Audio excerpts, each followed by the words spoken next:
I'm Ammuniki again. My name's Danielle Nicholson. And kind of when Mr. Ernest emailed us and he told us the community thought about us to talk about leadership, we kind of knocked heads and we're trying to figure out what was the best thing to really talk about, and kind of so we can relate to you guys as students and kind of talk about what we know and what we've learned as leaders in this community. And kind of we ended up deciding the best thing to talk about was what are the leadership qualities we think about, that we can relate to, and what we think we've attained to make us good leaders. So right off the bat, we're going to start off with Danny. It's going to be interactive. You guys just let it flow, and I hope you listen and learn something. All right? Hi, everyone. So as he said, we're going to talk about 8 qualities that we believe make a leader. So the first one I'm going to start out with is attitude, as you see written here. I believe that attitude makes all the difference. A leader should be focused and decisive and should probably act like they know what they're doing even if they may not. Because everyone's watching your reaction. Right now, you're all watching me, and I'm watching you right back. So if you react negatively, I'm going to see that. And if I react negatively, you're going to see that. So we're feeding off of each other, and that's how a leader's relationship works with their team. Like Winston Churchill said, attitude is a little thing that makes a big difference.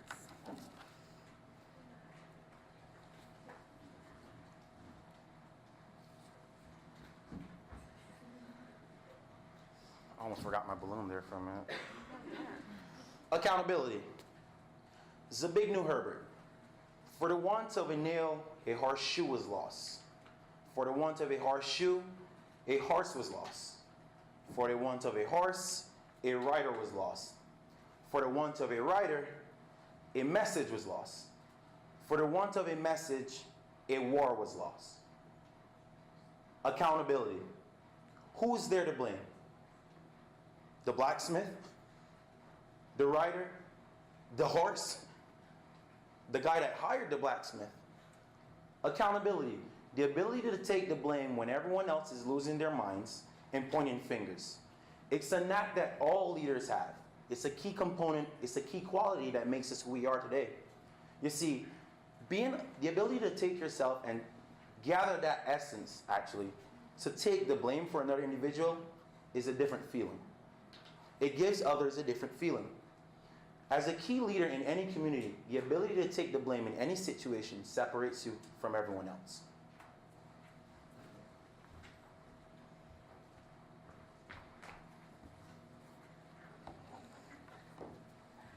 The next quality I'm going to talk about is positivity. Positivity is going to boost morale, which in turn is going to increase productivity, which we all know is very important in any workplace. But furthermore, positivity promotes love and trust. And I've been really fortunate in all of my campus jobs to work in very loving, very trusting, honest, and collaborative environments. Especially as an RA, a lot of RAs are here today, Nikki's one of them. I know I can rely on my team for whatever I need, and I cannot express how grateful I am for their positivity and their love and their honesty. But enough about me. Positivity draws people closer into you. I am very drawn to positive people myself. My best friend is like the most positive person I've ever met. And she's really taught me that if you're positive about yourself and your team and your situation, you're just going to be a much more effective leader.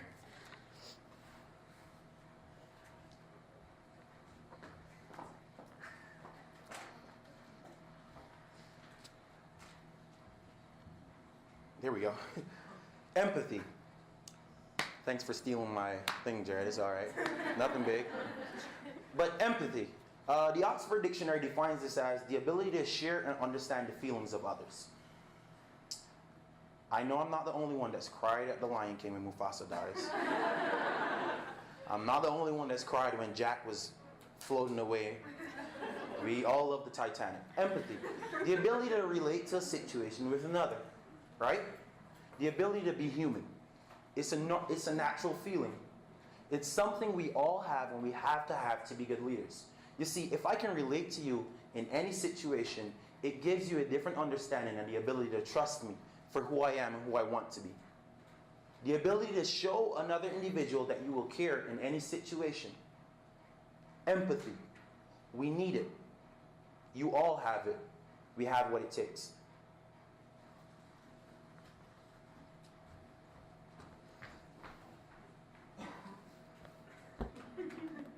Authenticity is the next concept or quality I'm going to be talking about. So to me, authenticity is about being open and real. I know it's really cliche to say it, but you need to be yourself as a leader. Especially in the era we live in today where social media is so prevalent, it's very, very easy to put your best foot forward and not post that silly selfie and in favor of the one, that makes your eyes look really pretty and get the most likes that you can. It's also very easy to go along with whatever the mainstream people think, not post that hashtag or whatever it may be. But in my opinion, a leader is going to be the one that is open and honest and real with what they believe, even if it does go against what society thinks. I believe that if you're honest and upfront with your team, then they're going to do the same for you.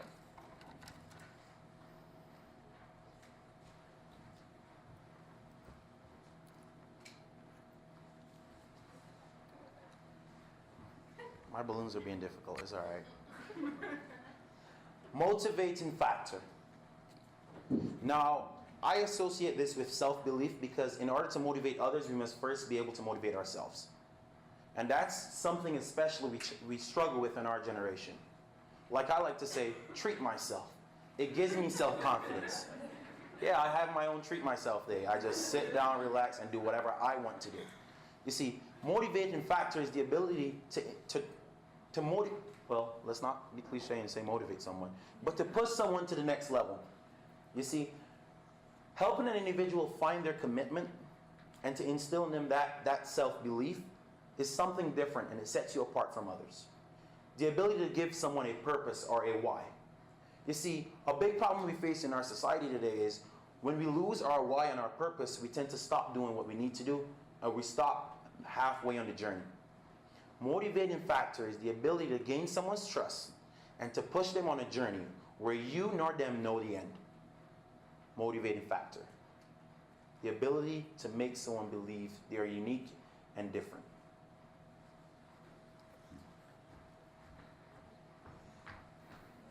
The final quality I'll be talking about is integrity.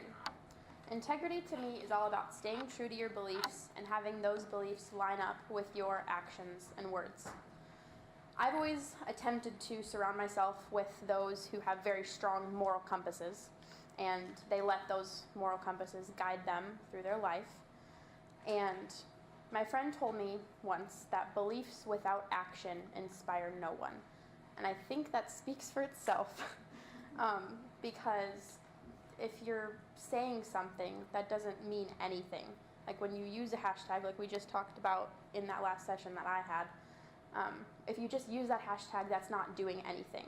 You have to go out and you have to follow through with what you're saying, and then you will have integrity as a leader.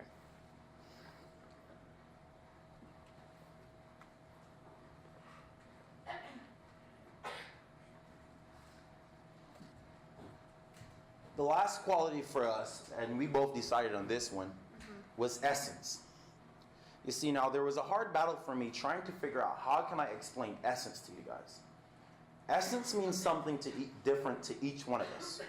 And I thought the best way to go about it was to kind of talk about what one of my favorite speakers would say. And I'm paraphrasing here. Rudyard Kipling. If you can dream and not make dreams your master, if you can think and not make thoughts your aim, if you can talk with crowds nor lose your virtues, or walk with kings nor lose the common touch. Essence, it's who you are. The ability to enter a room and gain its attention, or the ability to leave and never let anyone forget you. Essence, it's the aura you portray, the aura you give off to individuals. You know, sometimes you meet someone, you just look at them, you're like, I don't know, but there's something about them, a pep in their step. Essence. It's what you leave is what you give to other individuals. It separates you from yourself. You see, for me, essence means something completely different. When I figured out who I really was, my essence helped my transition from boy to man to leader. Essence. It sets you apart from yourself. It makes you different from each individual because each of you have your own individual essence. You see, when we talk about all these qualities as a leader, this is what you need to find for yourselves. Each of you is going to have an individual quality that makes you different from everyone else. You just have to figure out who you are, find your essence, and you will be great leaders in this society. Thank you.